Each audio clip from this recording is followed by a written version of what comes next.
I'm here to say to you, hand on heart, that I did not lie to the House.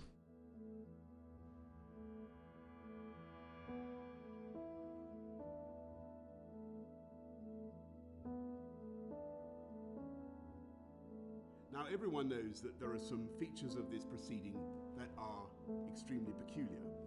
I have the utmost respect for you, the Chair, but you've said some things about this matter before reading the evidence, which are plainly and wrongly prejudicial or prejudge the very issue on which you are adjudicating. I agree with what you said at the outset. It is your job, in which I want to help you to understand why I said what I said to Parliament and whether I deliberately set out to deceive. And I emphatically did not.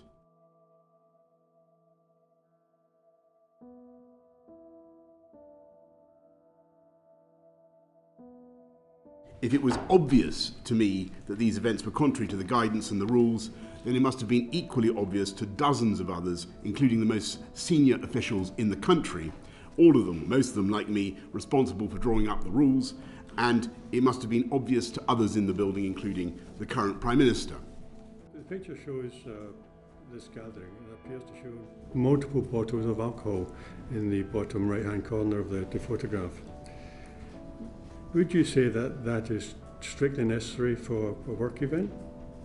It's customary to say farewell to people in this country with a toast. I didn't see any sign of drunkenness or excess, and had no knowledge of, I don't know why anybody would have been fined for that event. I don't know what happened later on.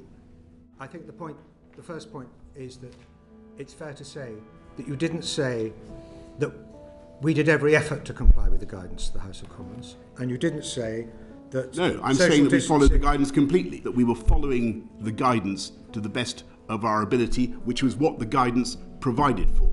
And the guidance provides for freedoms within the practical framework of the operation or the business to decide how you're going to implement the guidance. Businesses are entitled and asked to decide what practical considerations they wish to give to implementing the guidance. I'm bound to say that if you'd said all that at the time to the House of Commons, we probably wouldn't be sitting here.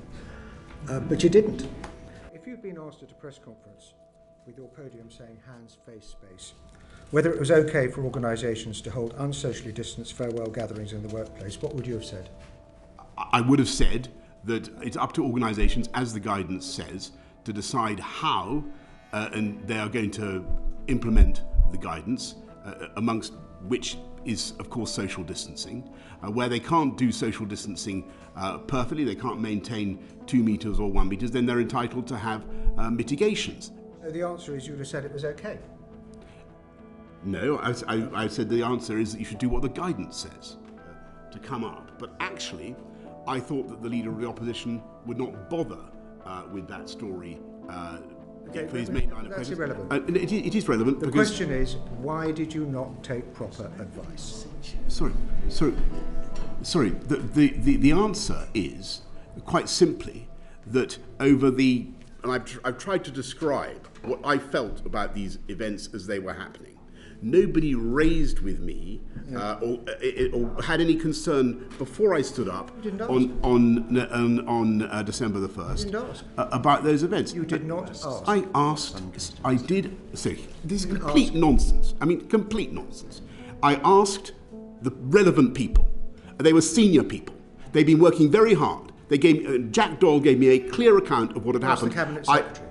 How the Cabinet Secretary wasn't there? Sorry, you're wrong, because I did ask the Cabinet Secretary. Thank you very much. I've much enjoyed our discussion. Well, I think it's been a useful, I genuinely think it's been a useful discussion. And I hope it's clear to the committee what was in my heart and my mind on December the 1st and December the 8th of 2021. And May the 25th and numerous other occasions. Exactly. Okay. Thank you, Mr. Johnson.